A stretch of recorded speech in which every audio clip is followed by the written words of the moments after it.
印度尼西亚共和国简称印尼，它是世界最大的群岛国家。印尼由数百个民族组成，它是世界上穆斯林人口最多的国家。印度尼西亚一名据说来自于希腊文，意为水中岛国。19世纪末，德国民族学者把印度尼西亚作为地理名称首次使用。从1928年开始，印度尼西亚正式作为国名使用。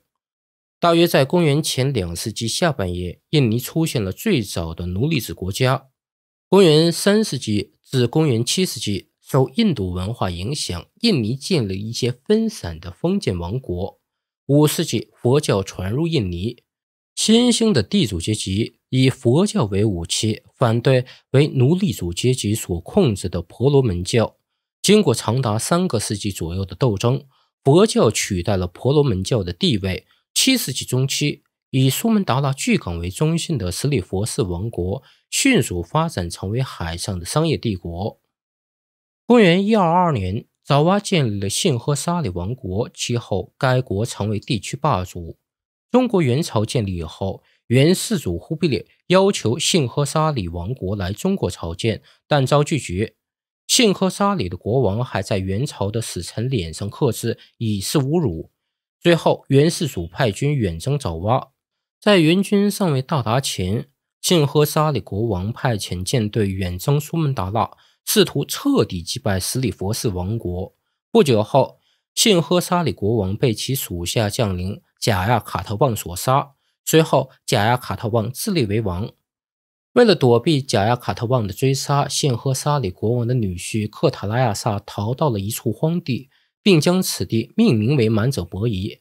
满者伯夷这个名字来自于印度教。公元1292年，元军登陆了爪哇岛，元军和克塔拉亚萨的势力合兵一处，打败了贾亚卡特旺。之后，克塔拉亚萨反戈一击，对元军发动了突袭。此后，克塔拉亚萨成为整个爪哇地区的统治者，他所建立的王国被称为满者伯夷王国。到了满者伯夷王朝第4代君主时期，满者伯夷的国力达到顶峰。满者伯夷成功统一了印度尼西亚群岛，并把势力范围扩展到马来亚和菲律宾群岛。进入13世纪，伊斯兰教进入印尼。公元1498年，东爪哇的苏丹国联合其他苏丹国灭亡了满者伯夷王国。伊斯兰教随即取代印度教，占据了统治地位。此时，印尼并存着多达几十个苏丹王国。满者伯夷帝国覆灭后，巴厘岛成为印度教徒上层阶级的避难所。巴厘岛地处于印度尼西亚群岛的中部南端，人口仅占印尼总人口的 1.2%， 然而该岛却集中了该国 60% 以上的印度教徒。满者伯夷王国灭亡仅13年后，葡萄牙人就攻占了马来半岛南部的重要港口马六甲。之后，西班牙和英国先后侵入印尼。当时，欧洲人试图从穆斯林手中夺取香料贸易的主导权。在当时，香料的价格是天文数字，而印尼是香料的主产地。葡萄牙人是第一批在印度尼西亚群岛建立殖民地的欧洲人。葡萄牙人最初试图与西爪哇建立联盟，但由于遭遇土著国王的反对而作罢。葡萄牙人将目光转向了摩洛加群岛。公元1580年，葡萄牙王室与西班牙王室联合，称为伊比利亚联盟。当时，荷兰共和国处于战争状态，葡萄牙帝国于是认为有机可乘，这促使荷兰商人发掘海外贸易。公元1595年，荷兰探险家弗雷德里克率领4艘船前往西爪哇的主要港口万丹进行探险。船员们与葡萄牙人和爪哇的土著发生了冲突。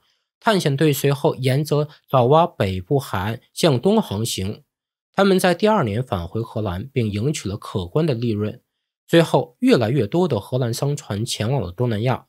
公元1600年，荷兰人与安文岛的穆斯林结成反葡萄牙联盟，作为回报，荷兰人获得了垄断该地区香料的特权。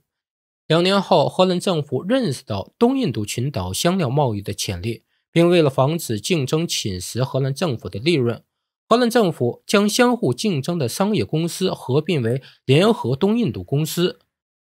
荷兰议会其后授予荷兰东印度公司在亚洲香料贸易长达21年的垄断权。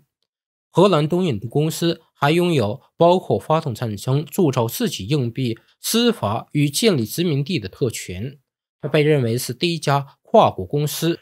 公元1605年2月，荷兰的东印度公司的海军上将征服了位于恩博伊纳的葡萄牙堡垒，从而接管了葡萄牙在维多利亚的贸易权益。像其他欧洲商人一样，他们试图获得当地的垄断权，这引起了与英国东印度公司的冲突。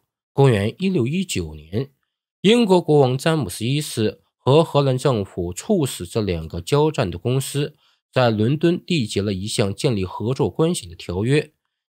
尽管签订了条约，但两家公司之间的关系仍然紧张。当荷兰东印度公司与万丹王国就香料贸易垄断达成协议之后，英国东印度公司不得不寻找一个新的基地。起初，他们想在亚齐设立一家贸易公司，但这个愿望却被亚齐王后拒绝了。英国东印度公司最终选择在名古鲁扎根。英国在名古鲁的统治持续了140年，公元1824年，英荷签署条约。该协议规定了英国在名古鲁的统治与荷兰在马六甲和新加坡的统治交换。它还规定马来亚地区由英国统治，荷属东印度群岛则属于荷兰东印度公司。在日益庞大的战争经费和严重贪污情况的影响下，荷兰东印度公司于公元1800年被荷兰政府宣布破产。最终，荷兰东印度公司在东印度群岛的资产被荷兰政府掌握。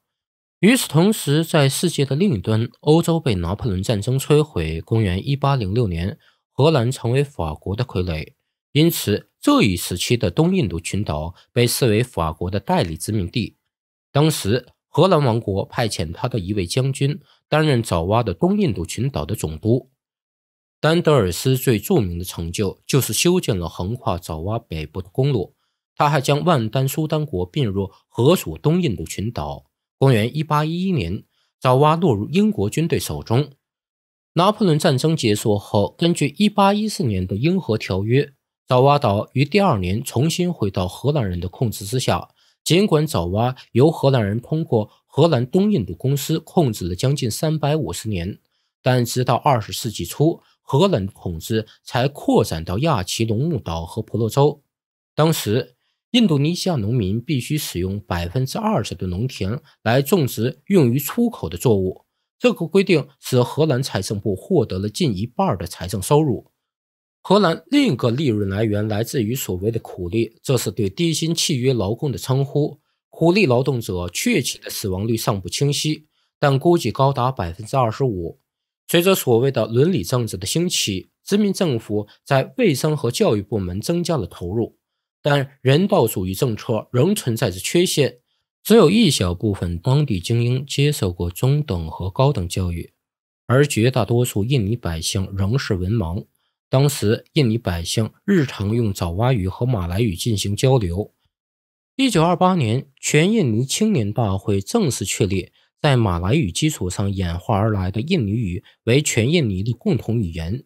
随着第2次世界大战的来临，印尼群岛的政治命运突然变得扑朔迷离。1940年5月，荷兰被德国占领，荷属东印度群岛之后宣布戒严。在荷兰当局与日本谈判失败后，日本在该群岛的资产被荷兰冻结。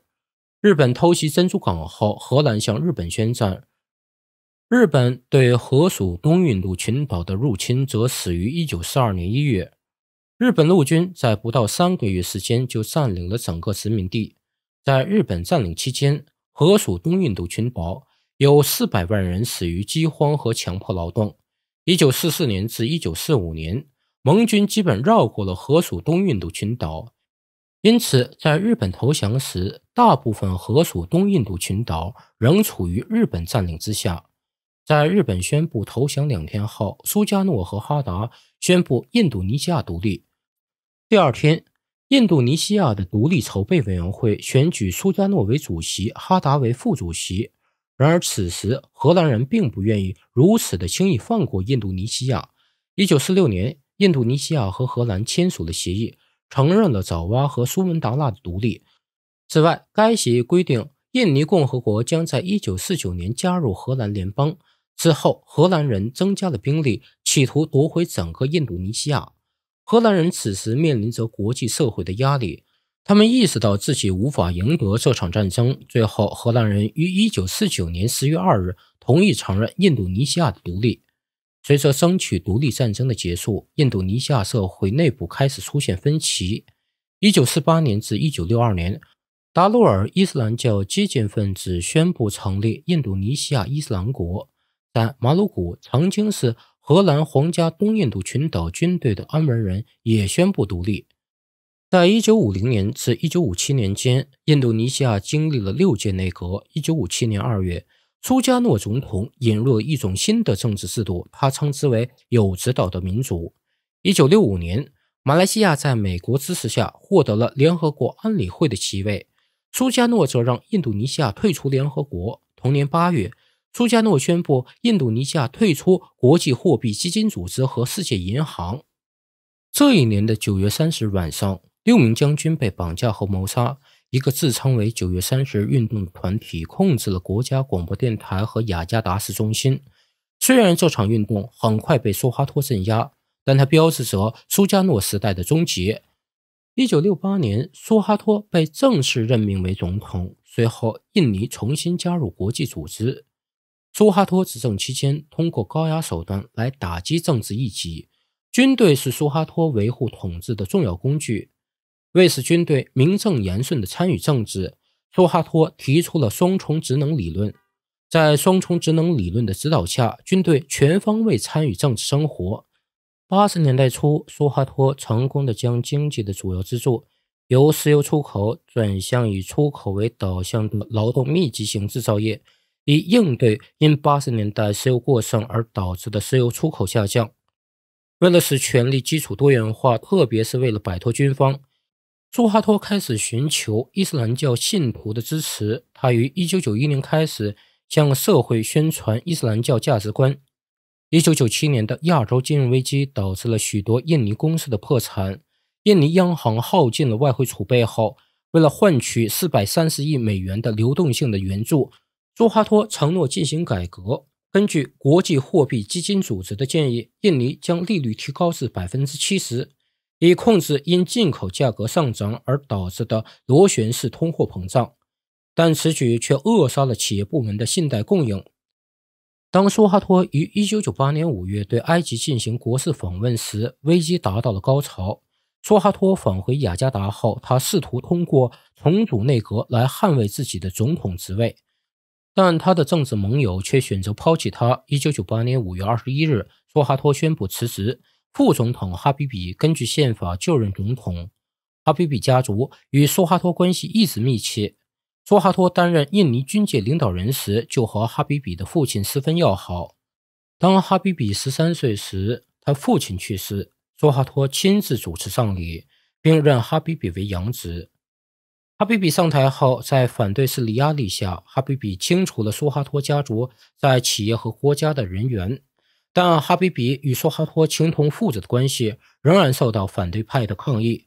哈比比不得不宣布自己的政府就是过渡政府。哈比比在任期间呼吁东帝汶举行全民公投，此举令许多人感到意外，也激怒了一些人。随后东帝汶居民投票支持独立，这种领土损失损害了哈比比的声望。接着瓦希德成为印尼总统。瓦希德曾向媒体承认自己有华人血统。瓦希德在执政20个月期间频繁出国访问，足迹遍及5大洲。印尼人指责他疏于治理国家，他不断地改组内阁，以图扩充自己的势力。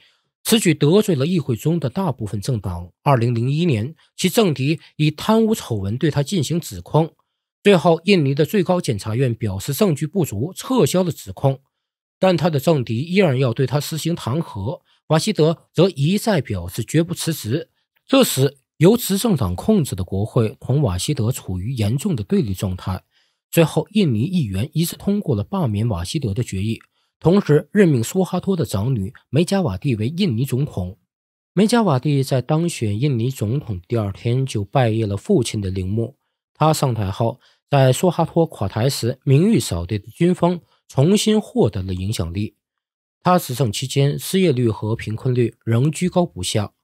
2004年，苏西洛击败梅加瓦蒂，成为印尼的第6任总统。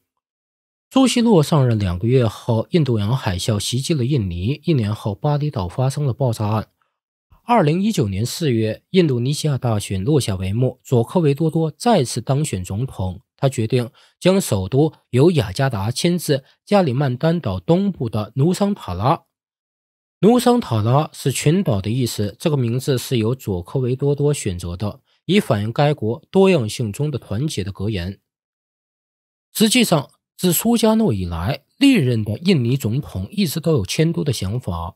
印尼官方给出迁都的原因主要有2点：一是现在的首都雅加达正面临着严重的城市危机；另外，由于雅加达所在的爪哇岛，其面积仅占全国的 6.6%， 人口却占全国的 55%。